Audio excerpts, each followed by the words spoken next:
All right, let's get into Miguel Andujar. Reds making a trade at the very last minute, adding Miguel Andujar of the A's, a player that is probably going to play be the DH more so than anything else. A platoon DH, can play left field.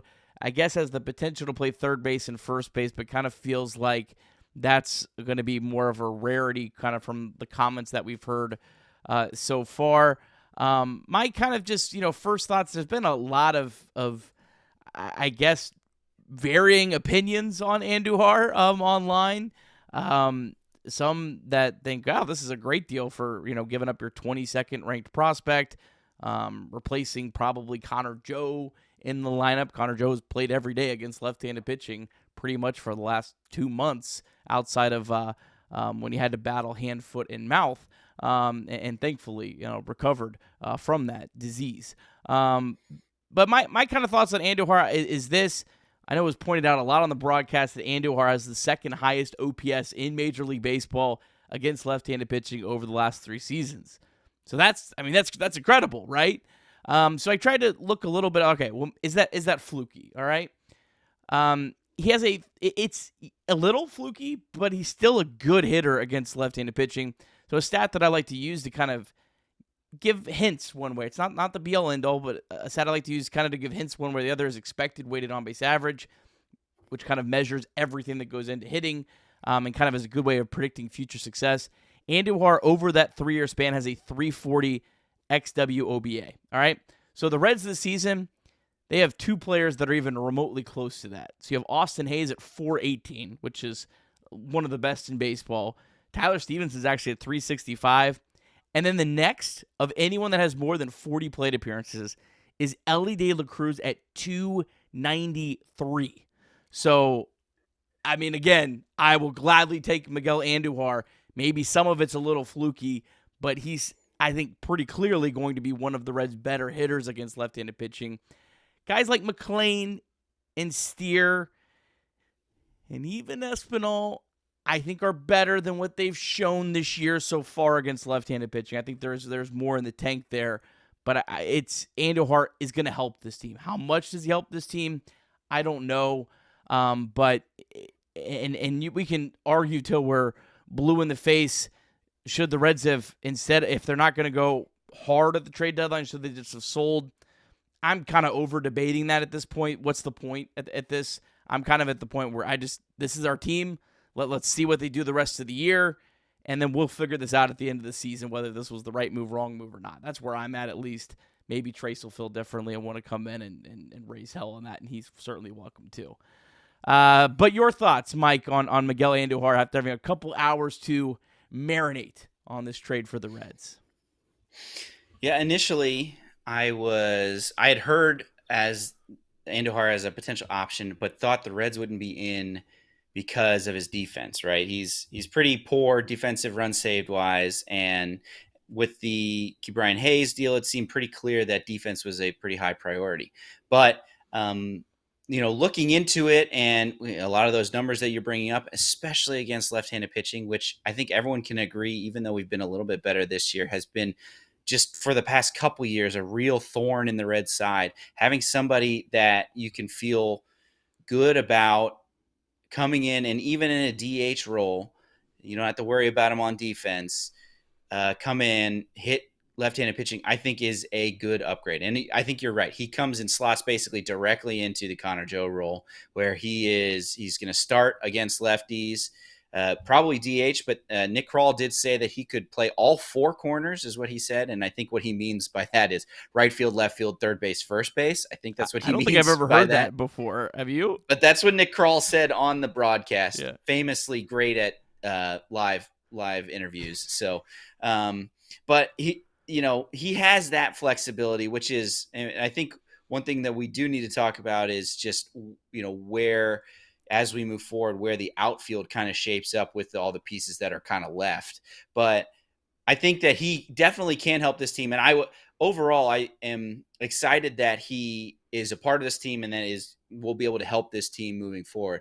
Where I think a lot of the negativity online and some of my reticence is just that it felt like we could or were going to try to do better, right? It felt like we were going to, Andujar fills a need, but doesn't probably move the needle. Like if they recalculate playoff odds based on Andujar versus Connor Joe, I don't know how much that affects the playoff odds, right?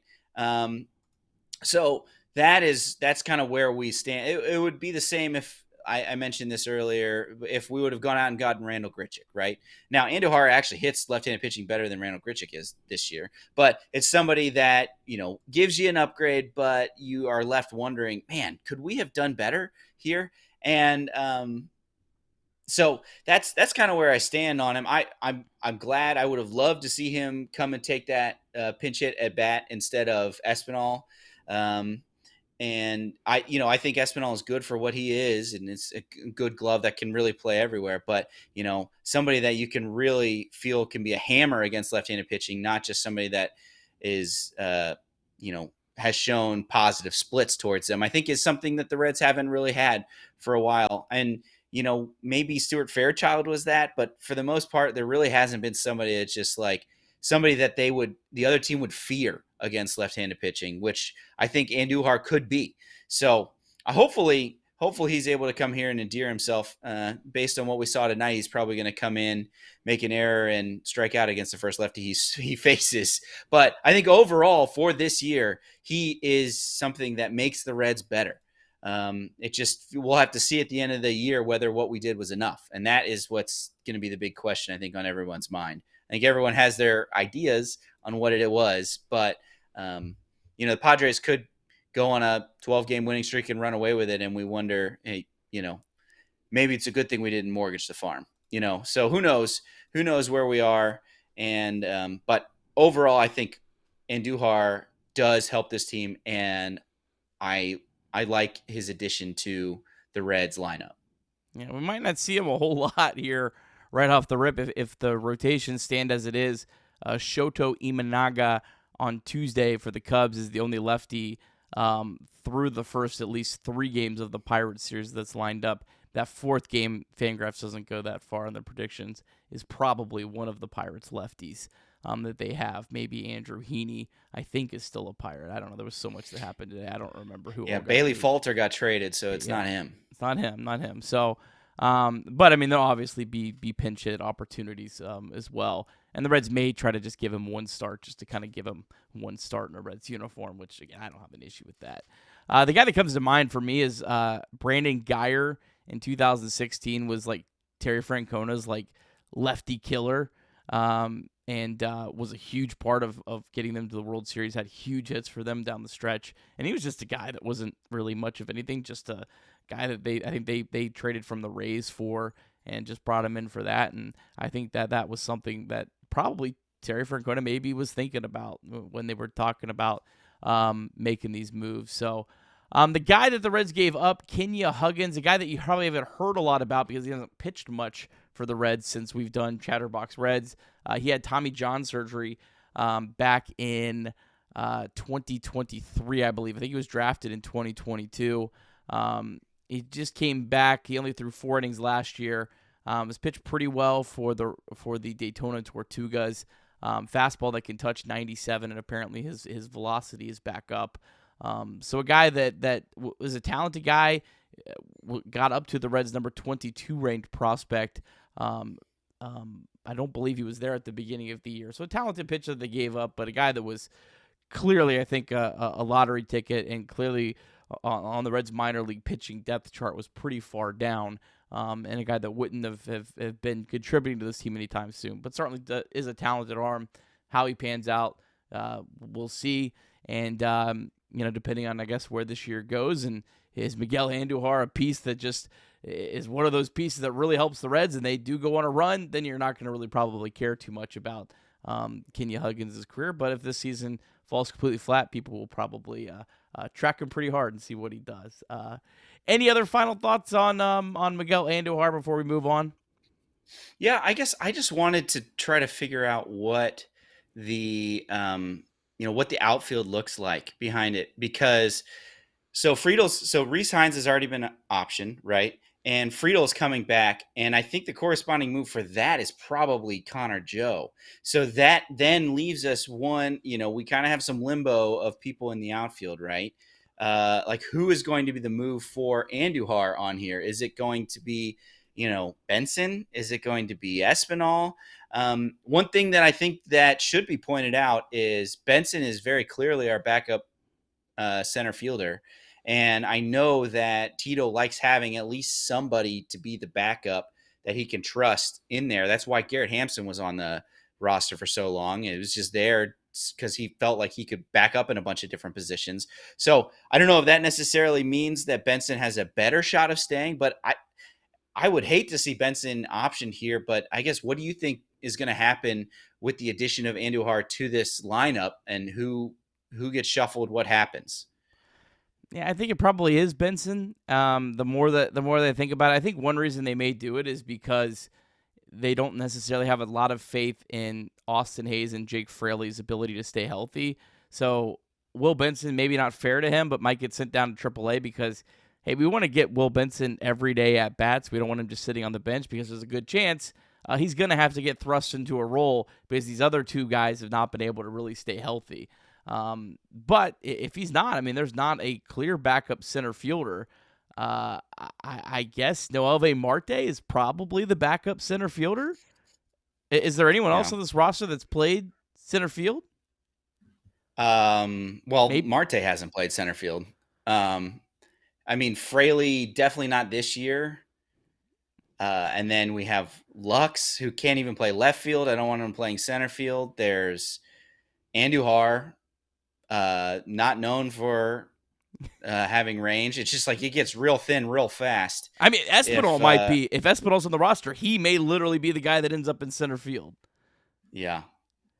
I mean, Friedel doesn't take. Friedel's not platooned, and he doesn't take many days off. And if he were to get hurt, would probably be the only way he'd be out of the lineup, and then you just call Benson back up, right? So, yeah, it's an interesting decision, there. I would rather just have Benson and be able to use him in spots, and this team. Well, they're going to have one less probably left-handed batter in the lineup when Friedel comes back. Well, I don't really consider one less platoon left-handed lineup because Friedel's not platoon, so he doesn't really count as like that group of lefties that are platooned.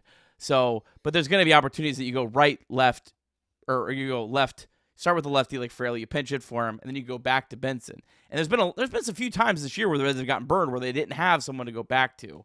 Now, is that worth a roster spot? Maybe not in April and May, but when you're in August and you are in a spot where you have to do everything you can to win every game because you're behind, yeah, it might be worth it. So it'll be an interesting decision, but I think Benson gets sent down. But, we have all this discussion and someone gets hurt and this decision is made for him. That's true. That's all. I saw somewhere McLean in center as well. Didn't he take a few reps out there in the fall league or something like that? I can't imagine that they would do something like that just with the defensive value that you are getting for McLean at second base. But yeah, that's Jacob Doyle's chiming in saying that Fraley has 36 career games in center field. So, I mean, those have got to be. I don't think any of those have been in Cincinnati. Yeah, could be wrong. If so, it's been like the last inning of a mop-up game or something. And like the guy's that, right? playing with a half a shoulder or something too. Like I do not see Jake Fraley playing center field for this team, even in a pinch. I legitimately think they would throw Espinal out there before they would throw Jake Fraley. And I see in the chat several people saying Connor Joe goes down. You might have missed earlier when Mike was laying it out. Connor Joe has to go down for Andujar. The Reds are going to have to make two moves because Friedel is on the paternity list. So the two players have to go down to AAA. Connor Joe's, I think, obviously number one. We're talking about who's number two, and it seems like it's either obviously Benson or Espinal. Also, Espinal has options too. Yep, so Espinal does still have options. Okay. Espinal does have options, but he is making over $2 million this year. So if that plays anything into anything, they don't typically like to send guys down that are making a significant amount of money. So I don't know. But if they were worried about, and this is to wrap it up, this is why it's going to be Benson. if it was Espinal, they probably would have tried to salary dump him today if it was going to be Espinal and not send the guy down to AAA making $2 million. It's Yeah. Benson. It's Benson. I mean, like let's call it what it is. It's going to be Benson. Yeah, it's unfortunate for a guy that has won you multiple series. And looked very Come good up in with some center real. field too. Like played Oh the part yeah. of a Oh backup yeah. center. I mean, it looked absolutely as good as you could possibly have hoped. Will Benson, a guy who has not played center field very much, he did himself a lot of favors this week in terms of how comfortable he looked out there. Made a great catch tonight, slamming into the wall. And a couple last night too. Yeah. Like the one that ended the game with Ohtani. So yeah, it's gonna be interesting. It's just confusing to me why they wouldn't. Yeah, especially I guess they added Andujar right at the bell, but it's just like everyone could see this logjam coming, and they still didn't do anything about it, and it's unfortunate because Benson's somebody that I think that really could help this team. Yeah. All right, Mike, you got any thoughts to get off your chest here before we go to Reds MLB? I could use like about 30 seconds here to kind of finish something up. You got anything for the people Let at me home? pull up pull up something that I saw on the good old X today. It was somebody kind of recapping the crazy day that was the Padres, right? They obviously went out and did just a absurd amount of things. I think they added 5 or 6 guys. Where is it? They added Freddie Fermin, the catcher, Ryan O'Hearn, first baseman, Ramon Laureano, right fielder, Mason Miller, closer, JP Sears, starter, and also let's throw in there Will Wagner, third baseman, and Nestor Cortez, injured right-handed pitcher. So they are left-handed pitcher. So they obviously added quite a bit, and I'm trying to find where it was a tweet that talked about specifically what the what the Reds or what they gave up. I mean, they were like legitimately like gave up 10 top 30 prospects, right? They gave Yeah, up a it third was. of their top 30. Yeah, it was. Oh man, so they gave up the third overall pick, which was or third overall prospect in baseball, which was it's like our equivalent of Chase Burns, right? Yeah. And then I think in just the Mason Miller one, they gave up 1, 1, 4, 6, and 7 or something like that. Man, I can't find. I feel like such a. I put you on the spot here. I know I know All right, no, exactly I the got it. tweet. There you go. The Padres prospects that they traded today were their number 1, number 3, number 4, number 6, number 7, number 12, number 13, number 17, number 26, and number 29 prospects all today. And then 3 other people that weren't ranked on their list because they were either major leaguers or they weren't ranked. That all went out by the Padres today. So this is the most all-in move that I've ever seen anyone do at the deadline. And I think that is probably why the Reds maybe didn't feel as good. Reds fans didn't feel as good because it's like the one team that we're chasing. The Cardinals have fallen out of the race. The Giants have fallen out of the race. And the one team we have to worry about went out and just absolutely backed up the Brinks truck. They pushed all of their chips in. They pulled out their car keys and put those on the table too and said, all right, we're going for it. We're going to try to make the playoffs. And that is just unbelievably deflating. Like in a vacuum, it feels like, yeah, they added a good defender, they added a guy good against lefties, and they got something that added to their bullpen. Like that sounds like a good deadline. But then when you look at what they had to go up against, it just feels so deflating. And I'd hate for this to not work out for them, the Padres. I think that there's on paper they've gotten a lot better, and maybe even World Series wise their odds have gone up. But that's why they play the games. They still got to go out and win, and part of bringing all those people in is getting them to gel in the locker room, in the clubhouse. And so hopefully these plucky Reds can keep going out and winning. And we can see that even when you go all in, maybe that's something that we can still overcome. The odds don't look great. That's for sure. But man, it was just really tough to see just like thing come across the wire, and then the O'Hearn and Laureano, two guys at the Reds were like saying, "Yeah, we're in on, we want to do things," and then the one person you're fighting against takes them and puts them in their lineup. It's just, oh man, it was tough to stomach on that live show that we were on earlier today. Well, it sucks too that the Brewers and Cubs have just been so good, so far this year, much better than anyone expected. I mean, everyone coming into this year talked about how terrible the NL Central is. Well, I mean, they have 3 of the 8 best teams in the National League. I mean, so clearly not that bad. And the Brewers and Cubs did virtually nothing. The Brewers especially literally did basically nothing at the trade deadline in first place in the NL Central. The Cubs didn't do a whole lot, certainly not for a team that spends as much as they do, that has as many resources as they do.